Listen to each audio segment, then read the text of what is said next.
అన్ని తెలిసినవాడు అవని ఎందును లేడు,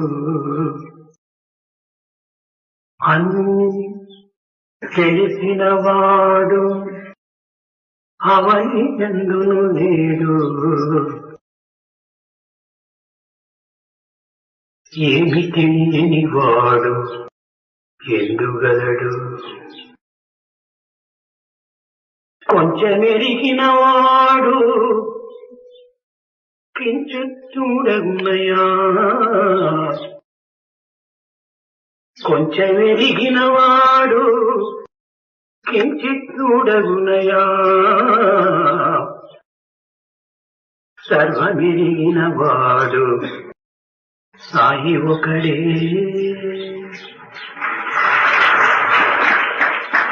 సర్వమెరిగిన వాడు సాయి ఒకడే.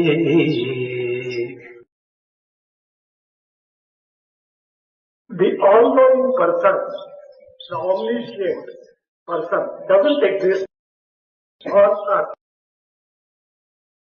There is no person who does not know anything at all. People who know a little is a small person. There is only one who knows everything and who is omniscient, and that is Sai and Sai alone. పంచక్రియలతో పంచభూతములతో కూడినది ఈ ప్రపంచం. The world consists of 5 types of activity and 5 elements. పంచ జ్ఞానేంద్రియములతో పాంచభౌతికమైన దేహములో జీవుడుగానున్న తత్వమునకు పంచాక్షరములు ప్రాణం వంటివి. The 5 letters Panchakshara are life breath itself for the human being who is encased in the body which consists of 5 elements. యజుర్వేదమునందు నమకములో నమః శివాయ చ శివతరాయ చ, నమః శివాయ చ శివతరాయ చ అని మంత్రపూరితమైనటువంటి వాక్యమునకు ఈ పంచాక్షరి నామమే మొదటి మంత్రము. In Yajurveda, in Namaka, the 5-letter mantra Namah Shivaya Cha Shivataraya Cha is the very first one and primarily important one. మంత్రమనగా మరణము చేయనటువంటి వారిని కాపాడున్నదే మంత్రము అని. The meaning of mantra is an incantation, the repetition of which will save the person who recites it. ఇది బీజాక్షరముల యొక్క కలయిక చేత ఇది మహాశ్రేష్ఠ స్వరూపాన్ని ధరించింది. It gets an extraordinarily sacred and potential power as it consists of Bijaksharas. Eshwari యొక్క సంకల్పమే శుద్ధ బ్రహ్మము. The very thought and sankalpa of Ishvara is Suddha Brahma. ఇదే శబ్ద బ్రహ్మము. This itself may be described as Sabda Brahma. కనుకనే మంత్రమునికి ఇంతటి మహత్తరమైనటువంటి శక్తి ఉన్నది. Therefore, mantra acquires such extraordinary potency and power. మంత్రములు 3 విధములు. There are 3 types of mantras. ఇందులో వైదిక మంత్రము, తాంత్రిక మంత్రము చాలా ప్రధానమైనటువంటివి. Of the 3, the mantra which will be called Vaidika mantra and the second Tantrika mantra are very important ones. ఈ రెండింటి యందు వైదిక మంత్రము చాలా శ్రేష్టమైనటువంటిది.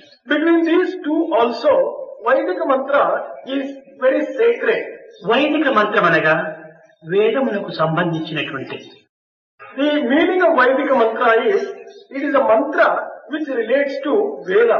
ఈ వైదిక మంత్రమునకు రెండు విధములైనటువంటి మార్గములు ఉన్నవి.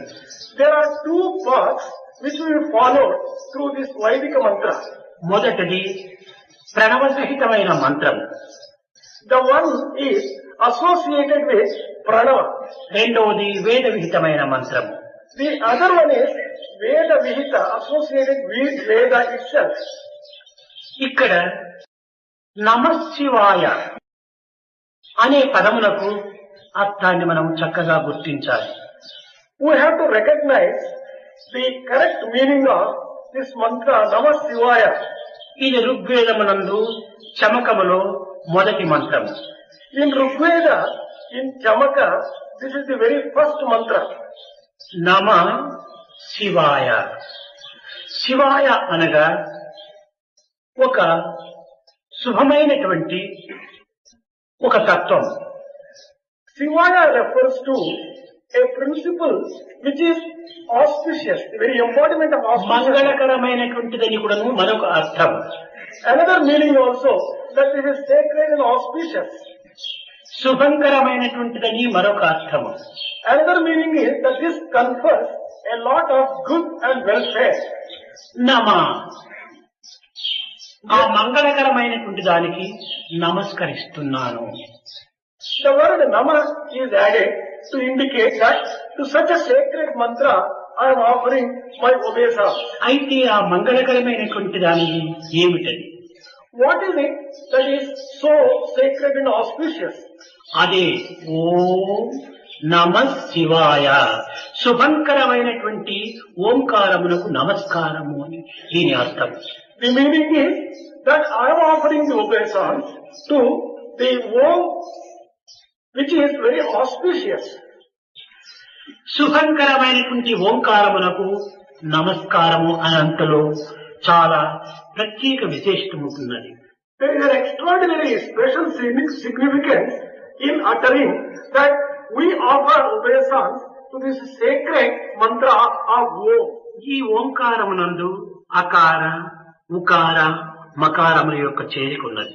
In this form of Om, there are three syllables, Akara, Ukara and Makara, A, U and Ma. అకారం వల్లనే మోక్షం మనకు ప్రాప్తించదు, లేక ఉకారం వల్లనే సాక్షాత్కారం మనకు సంభవించదు, మకారం వల్లనే మనకు ముక్తి లభించదు. Through Akara, we may not be able to get liberation. We may not be able to get self-realization through Akara. Liberation may not be obtained through Makara exclusively. అకార స్వరూపుడు తానై ఉకార మకారములనేటువంటి పాలన లయములను గావించే నిమిత్తమై ఓంకార స్వరూపుడుగా మారినాడు. He becomes Omkara Swarupa with the form of Va and U and Ma joining together to this particular form of A. పాలనా లయములు ఇందులో ప్రధానమైనటువంటి నేత్రములు. Protection and mergence, these two are essential parts of the form of A. నమశివాయకు అనేక మంది అనేక విధములైనటువంటి అర్థములు తెలుపుతూ వచ్చారు. Quite a number of people have been giving different meanings to this mantra Namah Shivaya. అక్షరార్థములు వేరు, వాక్యార్థములు వేరు, పదార్థములు వేరు. The meaning arising out of the letters may be different. The meaning arising out of this particular sentence as a whole may be different, but the meaning arising out of the reality may be quite different. అయితే అన్నింటి ఎందుకులను శాస్త్రార్థముల కంటే ఆత్మార్థమనేటువంటిది చాలా శ్రేష్టమైనటువంటిది. Of all the meanings, the meaning which one may get from scriptures may not be as sacred as the meaning which one may get out of experience. ఇక్కడ అక్షరార్థములకు ఒక్కొక్క అక్షరమును పురస్కరించుకొని ఒక్కొక్క మేధావి ఒక్కొక్క రీతిగా బోధిస్తూ వచ్చాడు. Intelligent persons, highly accomplished ones, trying to give the meaning to this particular mantra on the basis of each letter that is incorporated in this mantra. నా అనగా నందివాహనుడని, Na is interpreted as the one who has, మా అనగా మందారమాలను ధరించినటువంటి వారిని, the one who has worn the mandara mala, a garland of mandara. Shri అనగా శివుడు అనేటువంటి సూర్యుడు ఉదయించగానే See, పార్వతి అనేటువంటి కమలము వికసిస్తుంది అని, she has been interpreted as the moment the son of Shiva rises, the lotus of Parvati blossoms. అనగా బుద్ధి ప్రభలు వికసించిన తక్షణమే హృదయ కమలు వికసిస్తుంది అనేటువంటి దీని అంతరార్థం. The inner meaning is that the moment the intelligence arises, the feelings and the heart responds to this particular arising of the intelligence. అయితే ఈ విధమైనటువంటి అర్థములను మనము క్రోడీకరించుకున్నంత మాత్రమున మనకు యథార్థము చిక్కుటలేదు. By merely putting together the meaning of these words, we would not be able to get the real meaning. నమశివాయ అనగా శుభప్రదమైనటువంటి ఓంకారమునకే నమస్కారం అనేటువంటిది, ఇది సరైనటువంటి అర్థంగా మనం స్వీకరించాలి. We can accept this meaning as the correct meaning, and that is, Namah Shivaya refers to offering obeisance to this Omkara. Pothana భాగవతమునందు చక్కగా ఈ నమశివాయ అని పంచాక్షరమునకు సమన్వయం గావిస్తూ వచ్చాడు. చేతులారంగ శివుని పూజించడేని అన్నాడు. In Bhagavata, Potana has been able to give a correct interpretation and meaning to this mantra Namah Shivaya.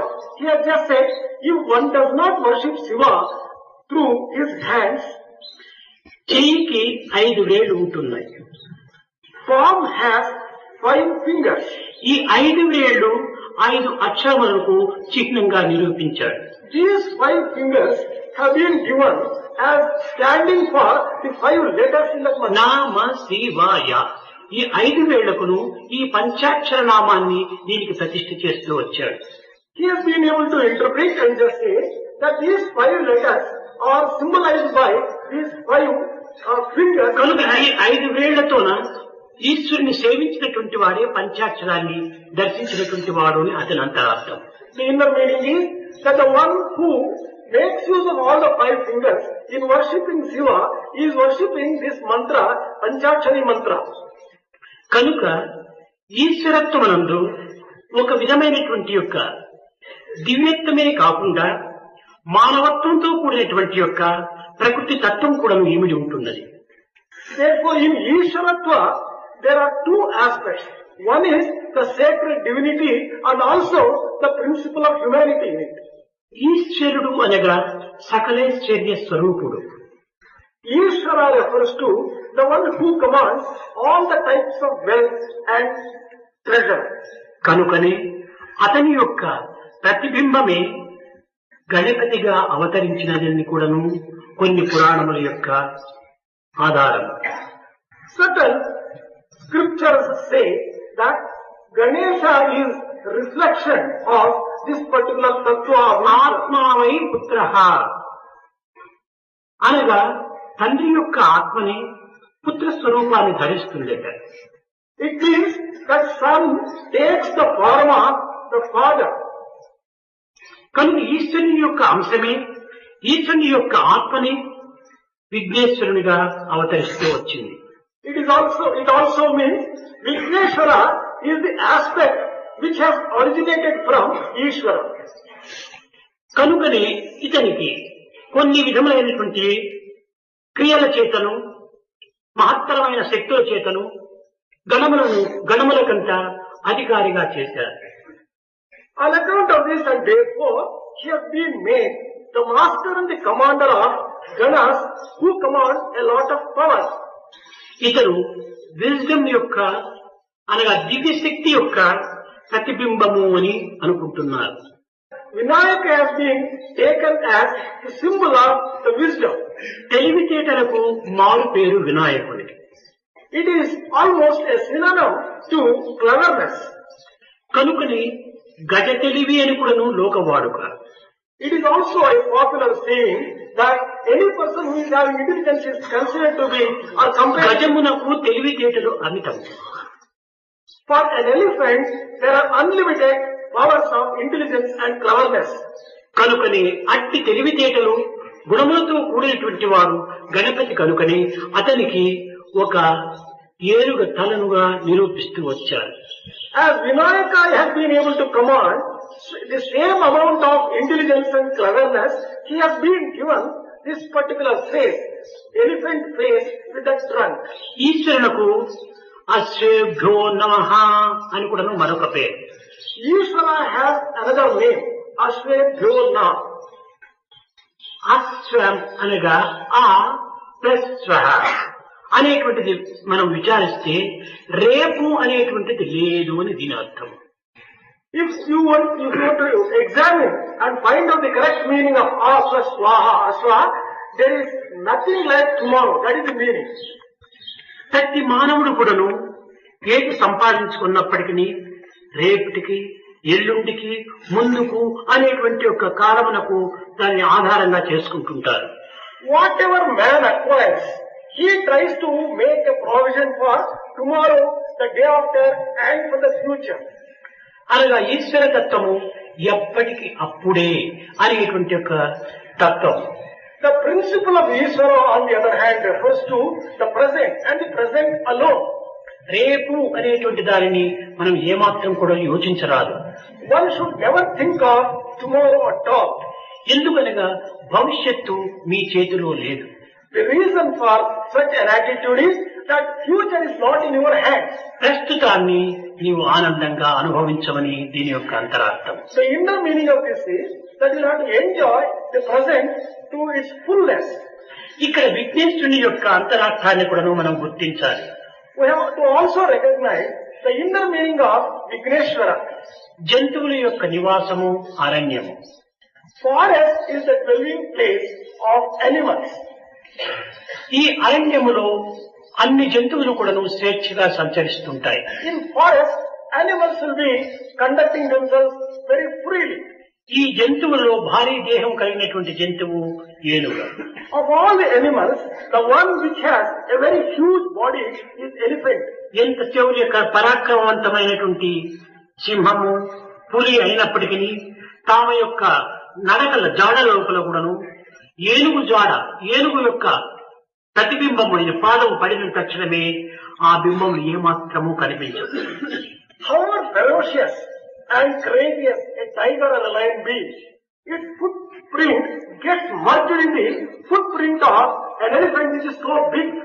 ఏనుగు యొక్క పాదముద్ర లోపల మృగరాదైనటువంటి యొక్క సింహం యొక్క ముద్ర కూడాను లయమైపోతుంది.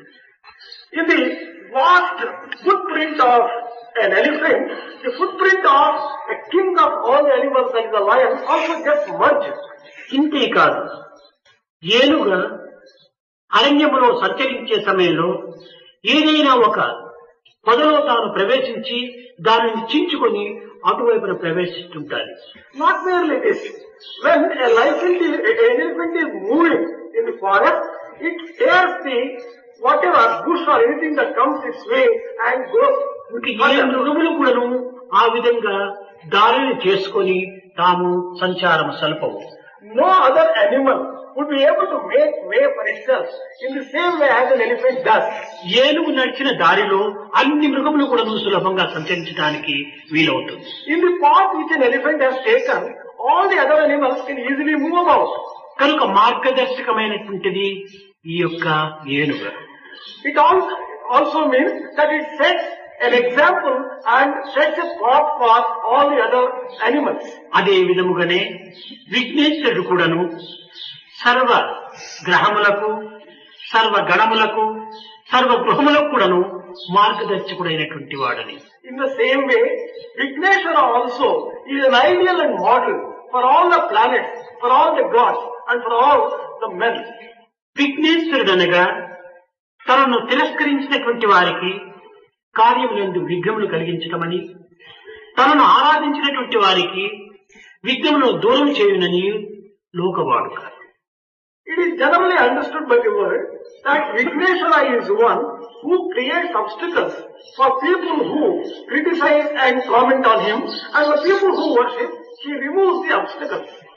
ఇది సరి అయినటువంటి అర్థం కాదు. But this is not a correct interpretation or understanding. అనగా ఎవరు అతన్ని మార్గదర్శకులుగా చేసుకొని పూజింతులో వారికి మార్గాన్ని నిరూపిస్తుంటాడు. It only means, actually means, that Vigneshwara is one who provides a way for people who take shelter and who take him as a model and an ideal. ఇప్పుడిప్పుడు ఈ విఘ్నేశ్వరుని యొక్క మహత్తరమైన యొక్క శక్తి సామర్థ్యములను భూగోళ శాస్త్రజ్ఞులు కూడా గుర్తిస్తూ వస్తున్నారు. The geographers and geologists also have come to realize the extraordinary powers which Vigneshwara represents. ఇది ఒక విధమైనటువంటి వైజ్ఞానమునకు కూడాను కొంత ఆధారంగా నిరూపిస్తూ వచ్చారు. It could be even scientifically also proved. విఘ్నేశ్వరుడు అనేటువంటి వాడు నక్షత్ర మండలం యొక్క దారిలో తాను కూడాను ఉన్నాడు, ఒక నక్షత్ర రూపుడై ఉన్నాడు అని కనిపెడుతూ వచ్చాడు. It has been just said and proved that Vigneshwara is also has also taken the form of a star. కొంత చక్కగా పరిశీలన చేసినప్పుడు ఆ యొక్క నక్షత్రము ఏనుగు తలవలే కనిపిస్తూ వచ్చింది. That star, when it has been very carefully scrutinized and observed, it takes the form of the head of an elephant. విఘ్నేశ్వరుడు నక్షత్ర స్వరూపుడై ఉండగా వీరు దైవ స్వరూపుడని ఆరాధన చేస్తున్నారని హేళన కూడా చేస్తూ వచ్చారు. A few people have made fun of by telling that when Vigneshwara is really star, why should he be worshipped as a god? అయితే ఇది క్రమక్రమేణా కూడాను అన్ని నక్షత్రముల వలె కాక ఇది ఒక ప్రత్యేకమైనటువంటి యొక్క కాలమునందు, ఒక ప్రత్యేకమైనటువంటి దేశమునందు, ఒక ప్రత్యేకమైనటువంటి విశిష్టత ఎందు కూడాను నిరూపిస్తూ వస్తుంది. But there is a difference between this star and the other star. This star, unlike the other stars, has got a special feature of finding itself at a particular time, in a particular country and in a particular season. భాద్రపద శుద్ధ చతుర్థి దినం, On the fourth day, Chauthi of Bhadrapada, on the bright fortnight, you get this. ఆనాడు మాత్రమే ఈ నక్షత్రము ఒక ఏనుగు ఆకారమును ధరించినట్టుగా కనిపిస్తూ వచ్చింది. Only on that particular day, this star can be seen in the form of an elephant. కనుకనే భూగోళ శాస్త్రజ్ఞులు ఇది ఒక విశిష్టమైనటువంటి ఆదర్శవంతమైనటువంటి నక్షత్రం అని కూడాను ఆనందిస్తూ వచ్చారు. As those people who have observed this particular star have felt happy that this is a very unique type of star. ఇది మహా విద్యా స్వరూపమైనటువంటిది. This is the very embodiment of education. అందువల్లనే అనేక మంది విద్యార్థులు సిద్ధి గణాయక, బుద్ధి గణాయక అని ఆరాధన చేస్తూ వచ్చారు. It is on account of this, students worship Vigneshwara as Siddhi Vinayaka and Buddhi Vinayaka. ఇతనుకు బుద్ధి సిద్ధి గణపతి అని కూడా ఒక పేరు. Another name given to this god is Siddhi Vinayaka and Buddhi Vinayaka. Siddhi Buddhi Vinayaka. ఇతని యొక్క జ్ఞానము చాలా తీక్షణమైనటువంటిది. His wisdom is highly refined and very. ఇతను కవులలో మహాకవి. Among the poets, he is the greatest. ఒకానొక సమయంలో వ్యాసుడు మహాభారతాన్ని వ్రాయమని కోరినప్పుడు ఇతను వ్యాసుడు చెప్పటము, Ganapati వ్రాయటం. Once upon a time, Vyasa asked Ganapati to take down Mahabharata when he was dictating. ఇతను రాయు సమయం లోపల అది మహాభారతం అనగా గొప్ప భారతమే, కొన్ని లక్షల శ్లోకములతో చేరినటువంటిది. While writing, he had to write a number of slokas because Mahabharata consists of thousands or lakh of slokas. కాలమును వ్యర్థము చేయకూడదనేటువంటి అర్థంని వినాయకుడు ప్రపంచానికి బోధిస్తూ వచ్చాడు. Vinayaka has been teaching to the world that one should not waste time. ఆ కలము వెలుగుగానే తన వైపు ఉన్నటువంటి ఒక పల్లును పెరిగి దానితో భారతాన్ని రాస్తూ వచ్చాడు. When the pen was broken while writing, without wasting time, he broke his one tusk and began using it as a pen for writing. కనుక అతనికి ఏకదంతుడు అని కూడాను మరొక పేరు. That is why he has got another name, Ekadanta. ఇంతే కాకుండా త్యాగరాజు కూడాను లోకానికి మొట్టమొదట తన యొక్క భక్తి ప్రపత్తులను చాటునే నిమిత్తమై గణపతిని మాత్రమే వర్ణిస్తూ వచ్చాడు. Not merely this, even Tyagaraja, while he wanted to just declare and show to the world his own devotion and surrender, he began describing Vinayaka. Shri గణపతిని సేవింపరారే సితమానము నారా శ్రీ గణపతిని సేవింపరారే. ప్రపంచానికంతా కూడాను మానవులకందరికీ కూడాను మొట్టమొదట శ్రీ గణపతిని ప్రార్థించమన్నారు. He just said that all the people all over the world should offer their first worship to Ganesha.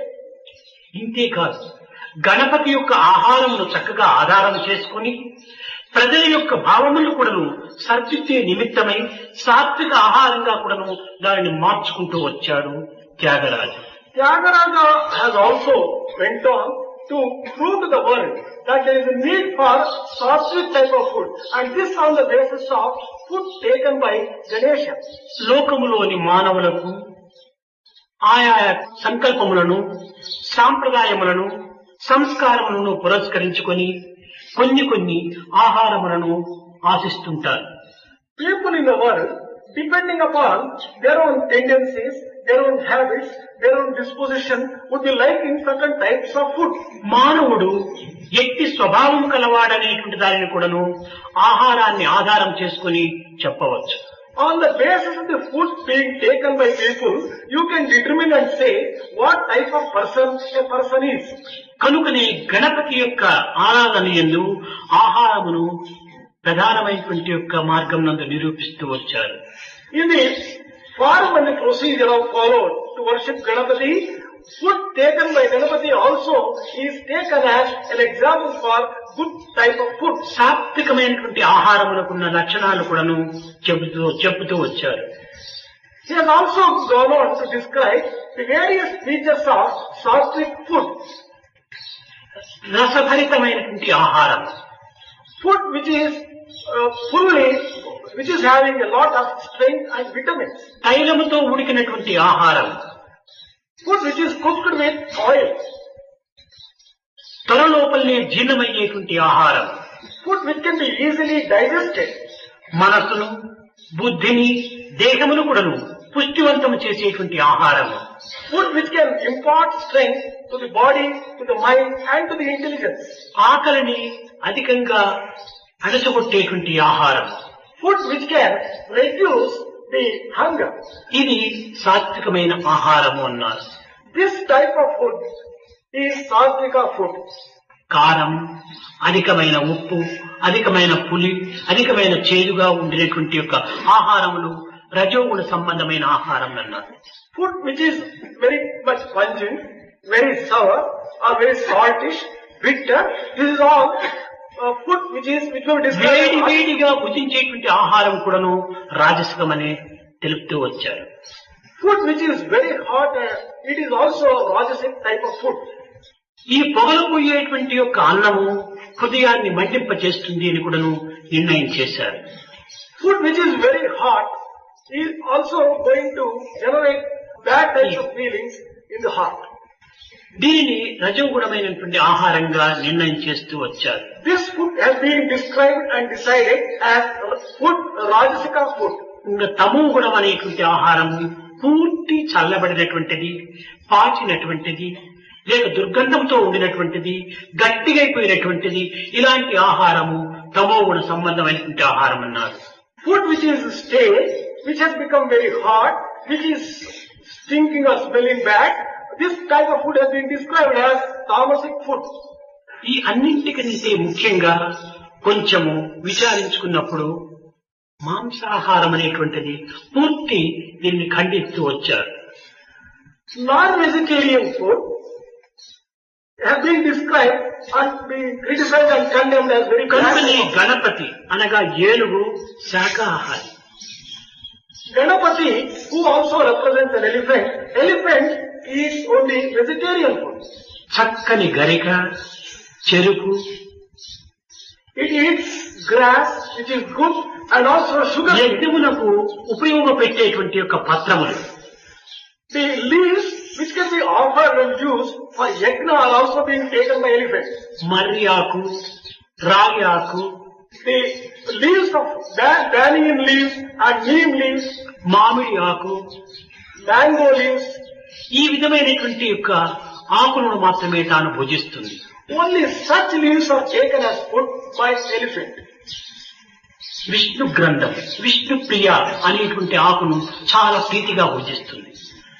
A leaf which is described as Vishnu Priya is eaten with a lot of relish by an elephant. గణపతికి బుద్ధికి ప్రతిష్ఠ స్థానం అనేటువంటిదిగా నిరూపిస్తూ వచ్చారు. Vigneshwara is one who symbolizes and who holds himself as an example for wisdom, cleverness, good qualities and sweetness and softness. ఈశ్వరుడు జగన్నాటక సూత్రధారి. Ishvara is the director of the entire play of the universe. ఇతను జగత్తుని ఆడించేటువంటి యొక్క director అనగా తను యజమాని. He is the director of the entire show of the universe who can conduct and direct the entire play. ఈశ్వరుని యొక్క నటన వర్ణనాతీతమైనటువంటిది. The play and the conduct of Ishvara, it is impossible to describe adequately. ఇతను శివతాండవం ఆడుతుండగా తాళం వేసేటువంటి వాడు Ganapati. When he was playing the dance of Sivatandava, the one who played on the cymbal is అనగా Ganapati. సంగీత సాహిత్యమునందు కూడాను గణపతి మహా గొప్పవాడు. That means Ganapati was an extraordinarily and extremely accomplished one in literature. సామాన్యంగా ఈశ్వరుని యొక్క నాట్యములకు తాళం కొట్టేటువంటి వారు ఎవ్వరు కూడా లేరని చెప్పవచ్చు. Truly speaking, we may say that there is no one who will be able to give the timing when Lord himself is dancing. కనుకని విఘ్నేశ్వరునకు ఇన్ని విధములైనటువంటి యొక్క అధిష్టమైనటువంటి ఒక ప్రతిష్టమైనటువంటి స్థానములను అందిస్తూ వచ్చారు. Vigneshwara in this particular way has been given a place of such high eminence and importance. కేవలం విఘ్నేశ్వరుడు అనగా అన్ని ఆరాధనలకు కూడాను మొట్టమొదటి ఆరాధకుడు విఘ్నేశ్వరుడు. Vigneshwara also is worshipped before any other god is worshipped in any type of worship. కనుకని ఈశ్వరునికి పరమ ప్రీతికరమైనటువంటి యొక్క పుత్రుడగుట చేతనే ఇతన్ని ప్రార్థించి ఈశ్వరుని ద్వారా కొన్ని వరములను పొందే నిమిత్తమై ప్రతి ఒక్క వ్యక్తి కూడాను విఘ్నేశ్వరుని ప్రప్రథమంలో పూజిస్తారు. As Vigneshwara is the dearest child of Ishvara, if one wants to get the blessings and boons from Ishvara, one worships Vigneshwara and propitiates him. ప్రతి మానవుడు కూడాను మూడు విధములైనటువంటి యొక్క గుణములతో కూడి ఉంటున్నాడు. Every man is made up of three qualities. కావాలనేటువంటి కామం, Everyone has a feeling to have, the desire to have. అది నెరవేరలేదా క్రోధం, If one does not get his desire fulfilled, he gets angry. లభించినది పోయినా లోభం. If only he gets them, he gets more and more greed. కావాలి, One is desire. విఫలం కాకూడదు, One should not get disappointed. లభించినది పోకూడదు. And whatever one gets, one doesn't want to lose. మానవుని యొక్క స్వభావం ఎట్టివి. These are the three important characteristics of a man. పోవుననేది భీతి, పోరాదనేది ప్రీతి. He doesn't want to lose that particular thing, and he is afraid that he may lose what he has.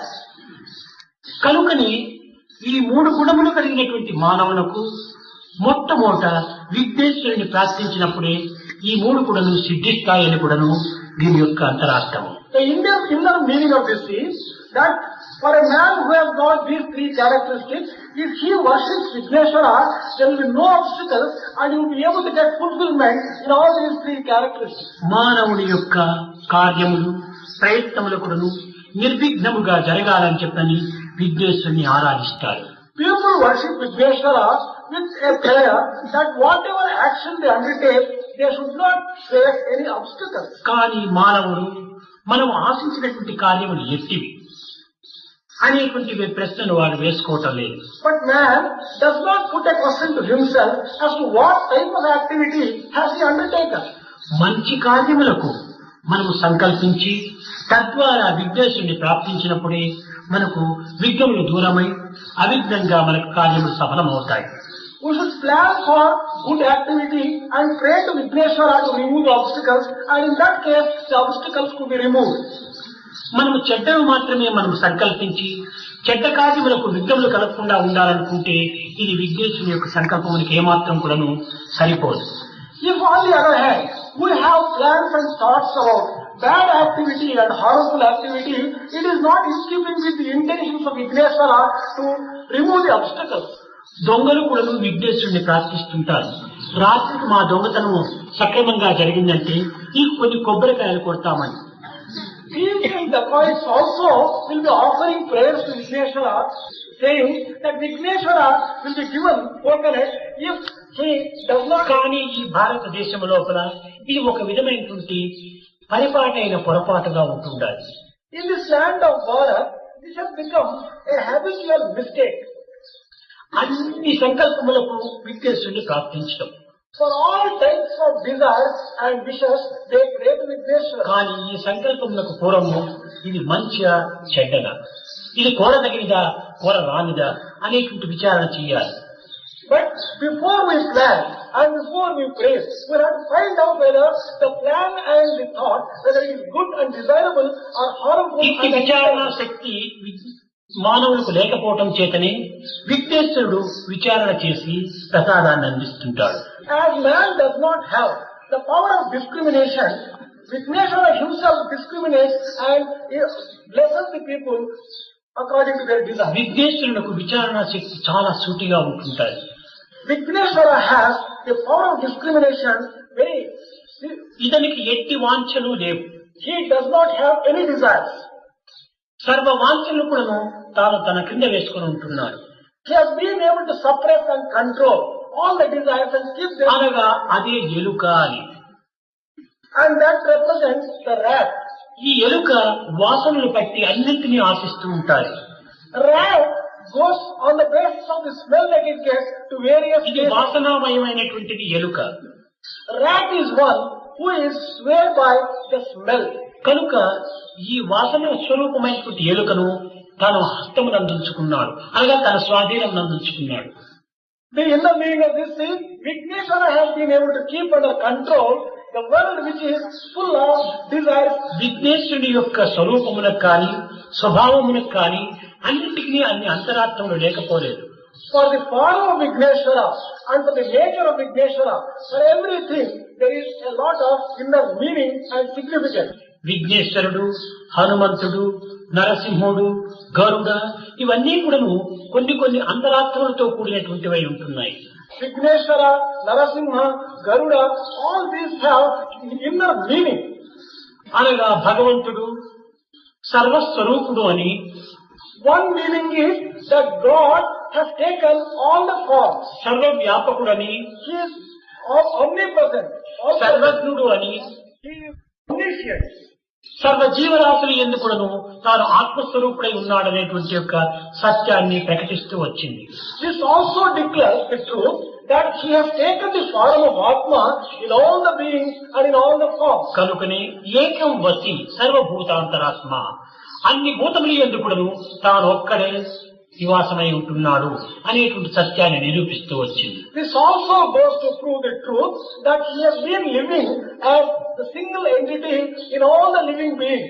పశువుల యందు, మృగముల యందు, పక్షుల యందు, మానవుల యందు, క్రిమికీటకాదుల యందు కూడాను తానున్నాడని చెప్పి నిరూపిస్తూ వచ్చింది.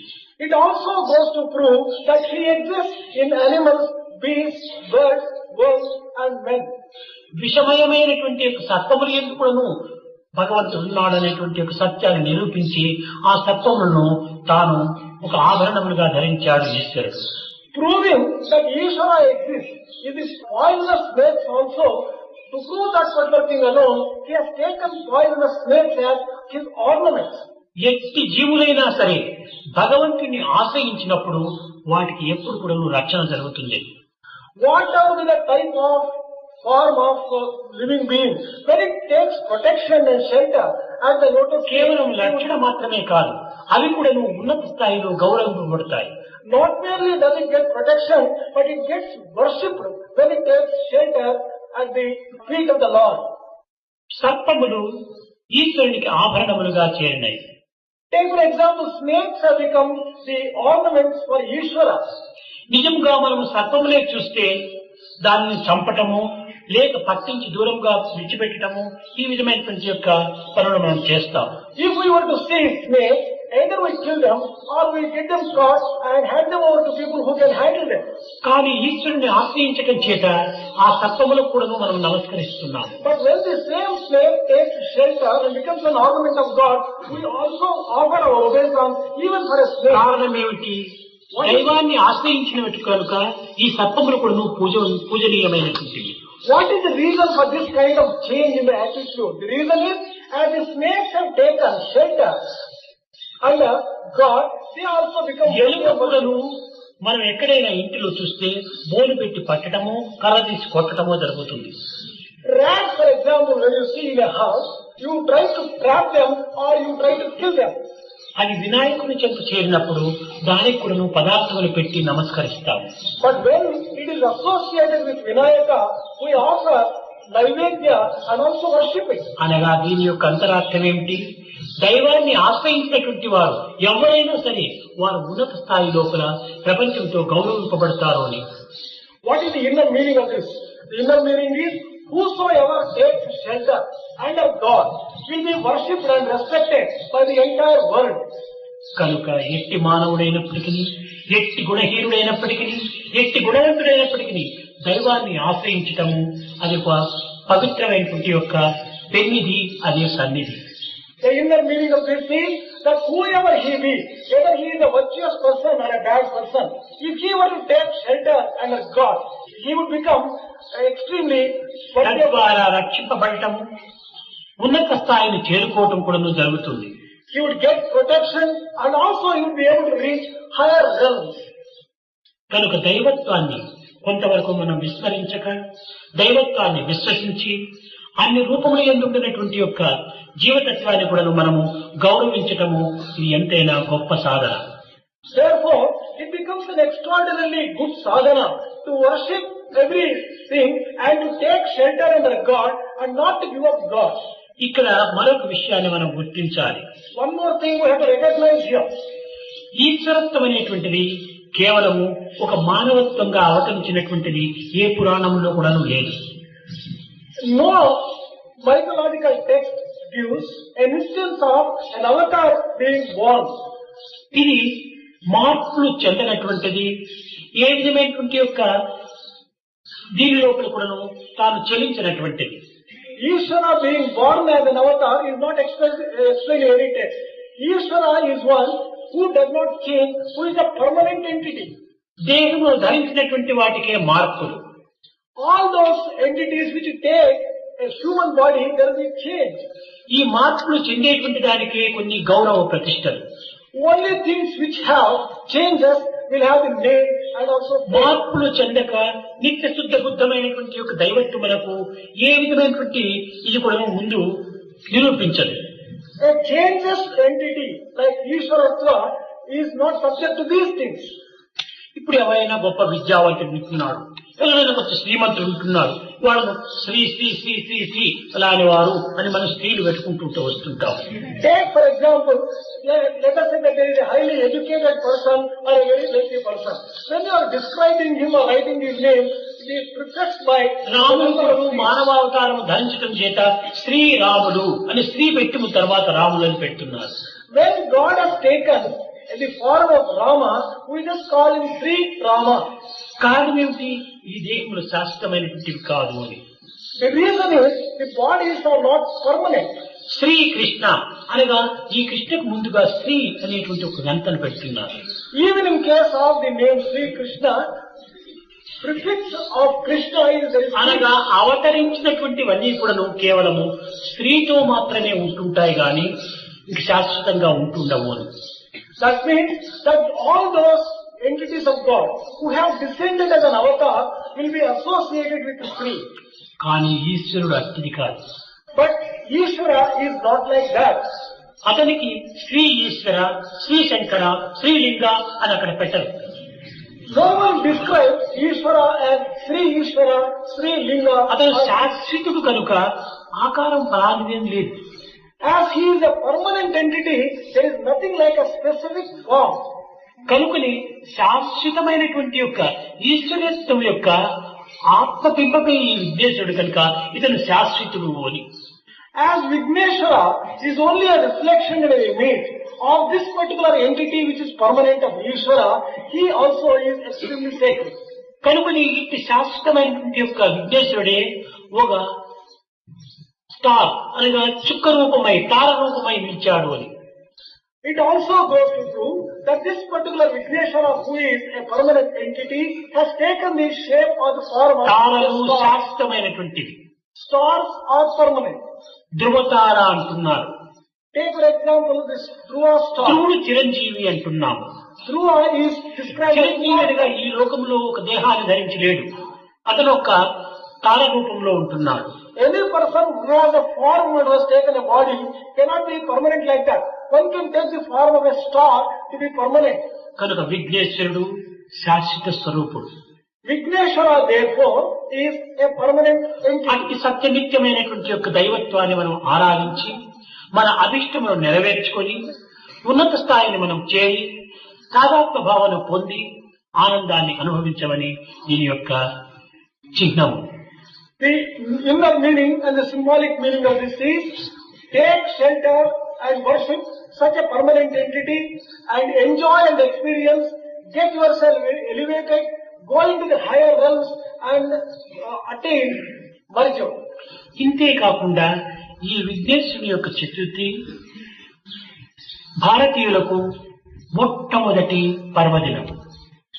Not merely that, this Vinayaka Chaturthi, Vigneshwara Chaturthi is the first day for Bharatiya. ఈనాటి నుంచి ఇంకా పర్వదినములు ప్రారంభమవుతాయి. From this day onwards, the festivals commence. ఇది దాటిన తక్షణమే Navratri వస్తుండాలి. After this, we get Navaratri. తర్వాత Deepavali వస్తుండాలి. Then we get Deepavali. మరి Sankranti వస్తుండాలి. Then we get Sankranti. తదుపరి Shivaratri వస్తుండాలి. Then we get Sivaratri. కనుక పర్వదినములను తాను వెంటబెట్టుకొని తాను ప్రత్యేకమైనటువంటి నాయకత్వాన్ని వహిస్తూ వస్తున్నాడు ఈ విఘ్నేశ్వరుని యొక్క పండుగ. Vinayaka Chaturthi is something like a forerunner and leader which gives lead for all the other types of festivals which will follow this. మిగిలినవన్నీ కూడా జన్మాష్టములు అంతేకాని పర్వదినములు కావు. All the other festivals may be the birth, Ramanavami, Krishnashtami అని జన్మము యొక్క తిథులు. the celebrations of the birthdays of Rama or Krishna, either on Ramanavami. అవన్నీ పర్వదినములు కాదు. Those are not such extraordinary festivals. పర్వదినములు అనగా మానవులు జ్ఞప్తి అందించుకొని ఆదర్శవంతమైనటువంటి జీవితాన్ని అనుభవించే నిమిత్తమై ఏర్పడినటువంటివి. The Parvadina or this festival is one which goes to say that we'll have to remember this particular day permanently. All the human beings will have to remember through the existence of life. మానవుని యొక్క జీవనోపాధి నిమిత్తమై ఒక అంతరార్థాన్ని ప్రబోధించి ఆదర్శవంతమైనటువంటివిగా నిలిచినటువంటివి ఈ పర్వదినములు. These days stand as days which set an example and a model which give a lesson for the humanity. కనుక ఈ విఘ్నేశ్వరుని పండగలుగా కేవలం ఏదో కుడుములు గుండ్రాళ్ళు చేసుకొని మనం భోజనం చేసుకోవటం, ఈ విఘ్నేశ్వరునికి ప్రీతికరమైనటువంటి యొక్క పత్రిక తెచ్చి అతనికి అందించటము ఇంత మాత్రమే కాకుండా మనలో ఉన్నటువంటి సద్గుణములు, సద్భావములు, సదాచారములు, సత్సంకల్పములు అనేటువంటి యొక్క మధురమైనటువంటి వాటిని భగవంతునికి అందించి అతని ద్వారా అనుగ్రహం అనేటువంటి మాధుర్యాన్ని పొంది జీవితము శాంతవంతమైన జీవితాన్ని గడుపుకోవాలనే దీని యొక్క పర్వదినం యొక్క అంతరార్థము. The inner meaning of these sacred days is that we'll have to not merely offer on a day like this the sweets to Vigneshwara or the different types of leaves to Vigneshwara and satisfy others. Not merely that. We have to develop great virtues within us, offer these virtues to God, and through Him we'll have to just earn the grace of God and sanctify our lives. శుక్లాంబరధరం గణపతి మంత్రం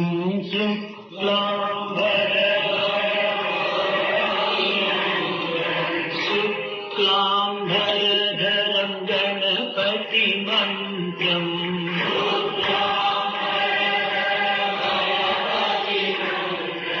నిత్యం నిత్యం భజో భజో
శంకర నమామి శంకర శివ శంకర శంభో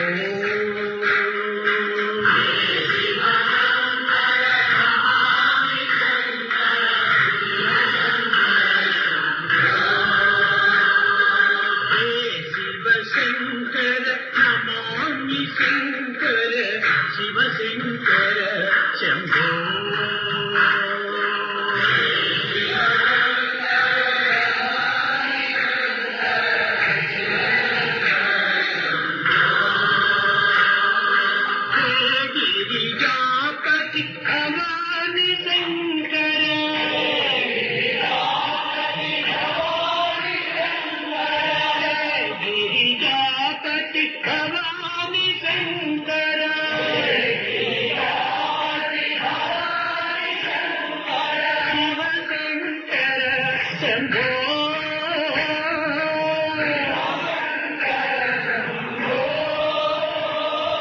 శివ శంకర శంభో